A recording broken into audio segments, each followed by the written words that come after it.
मणिपुर के दंगे एक जटिल मुद्दा है जिनका इतिहास काफी पुराना है। इस लोकतंत्र के मंदिर के पास खड़ा हूं तब मेरा हृदय पीड़ा से भरा हुआ है।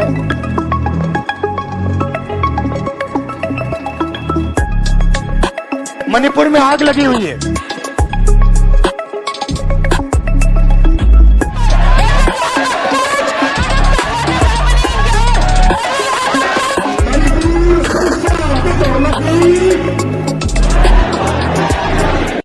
राज्य में दो प्रमुख जनजातियों कुकी और नागा के बीच लंबे समय से संघर्ष का इतिहास है, जो ब्रिटिश औपनिवेशिक काल से है। इस संघर्ष को मणिपुर को घेरने वाले व्यापक राजनीतिक और आर्थिक समस्याओं ने और भी तीव्र बना दिया है। आपको बता दें, मणिपुर राज्य भारत में सबसे गरीब राज्यों में से एक है और केंद्र सरकार द्वारा इसे अनदेखा किया जा रहा है।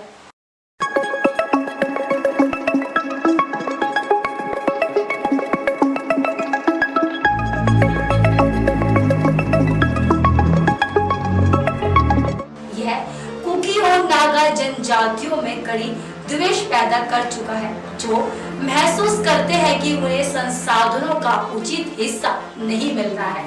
इसके अलावा राज्य को भ्रष्टाचार और विकास की कमी से गुजरना पड़ रहा है।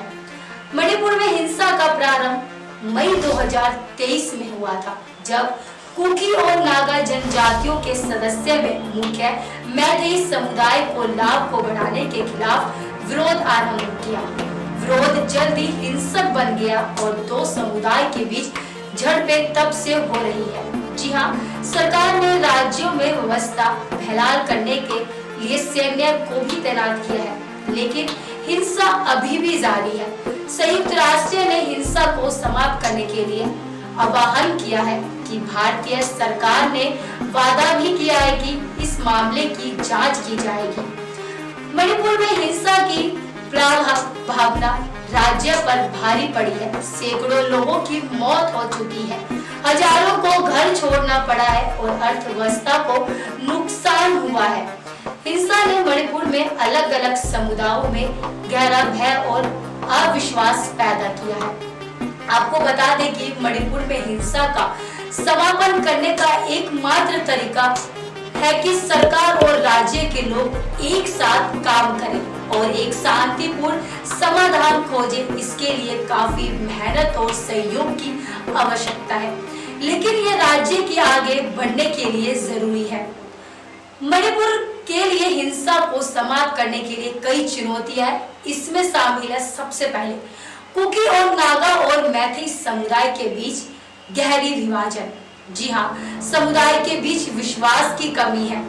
हिंसा के मूल कारणों पर ध्यान देने की राजनीतिक इच्छा की कमी है। मणिपुर के दंगों में सेना और पैरामिलिट्री बलों को तैनाती के बावजूद हिंसा बिना किसी रुकावट के जारी है। मृत्यु दर अब 200 से ज्यादा हो चुकी है और सैनिकों पर हमले की खबर दिन पर दिन बढ़ती ही जा रही है। सरकार ने कुछ क्षेत्रों में कर्फ्यू भी लगा दिए हैं, लेकिन यह हिंसा रुकने के लिए पर्याप्त नहीं हुआ है।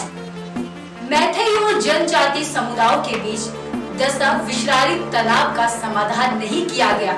इससे मणिपुर की जनता में क्रोध और नाराजगी की भावना पैदा हुई और सरकार को अब तक कैसे क्रियान्वित करना है यह अस्पष्ट है। हिंसा ने बहुत नुकसान को उत्पन्न किया है और पुनर्निर्माण करने में समय लगेगा। जी हाँ, मणिपुर का भविष्य अनिश्चित है। यदि सरकार तनाव के मूल कारणों को समाधान नहीं करती है तो हिंसा जारी रहने की संभावना है। मणिपुर दंगों की कुछ हाइलाइट्स आपको बताते हैं। जी हाँ, सरकार ने हिंसा की जांच करने के लिए 3 सदस्य न्यायिक आयोग नियुक्त किया है। राष्ट्रीय मानवाधिकार आयोग ने मणिपुर सरकार से जांच की रिपोर्ट मांगी है। कई विपक्षी दलों ने मणिपुर मुख्यमंत्री के इस्तीफे का आह्वान भी किया है। जी हाँ, मणिपुर में हिंसा हमें सहिष्णुता और समक्ष के महत्व को याद दिलाती है। हम सभी को एक साथ काम करना होगा ताकि हम एक साथ अधिक शांतिपूर्ण भविष्य बना सके। मणिपुर हिंसा से जुड़ी हाल ही में हुई कुछ घटनाएं चलिए आपको बताते हैं। 21 जुलाई 2023 को भारत सरकार ने अथवा हिंसा का सामना करने के लिए 40,000 सैनिकों, पैरामिलिट्री टूल्स और पुलिस को क्षेत्र में तैनात कर दिया था। वहीं 22 जुलाई 2023 को मणिपुर में 2 महिलाओं को नंगे घुमाए जाने के मामले में छठे आरोपी को गिरफ्तार भी किया गया है। 24 जुलाई 2023 को मणिपुर सरकार ने घातकता के पीड़ित परिवारों को वित्तीय सहायता प्रदान करने की घोषणा की है। मणिपुर में हिंसा एक जटिल मुद्दा है जिसमें कोई आसान समाधान नहीं है। भारत सरकार को हिंसा के मूल कारणों जैसे भूमि विवाद, राजनीतिक अभाव और नस्ली तनाव का समाधान करने की जरूरत है ताकि खून खराबी को खत्म किया जा सके। जी हाँ, इन चुनौतियों के बावजूद मणिपुर में हिंसा को समाप्त करने के लिए जागरूकता बढ़ाना और एक शांतिपूर्ण समाधान के लिए दबाव डालना महत्वपूर्ण है। मणिपुर के लोगों को शांति में रहने का हक है और उन्हें अपनी आवाज को सुनाने का भी हक है। आज के लिए बस इतना ही। ऐसे ही देश और दुनिया की तमाम खबरों के लिए हमारे साथ देखते रहिए AIN News 1 और मैं थी आपके साथ मानसी झा।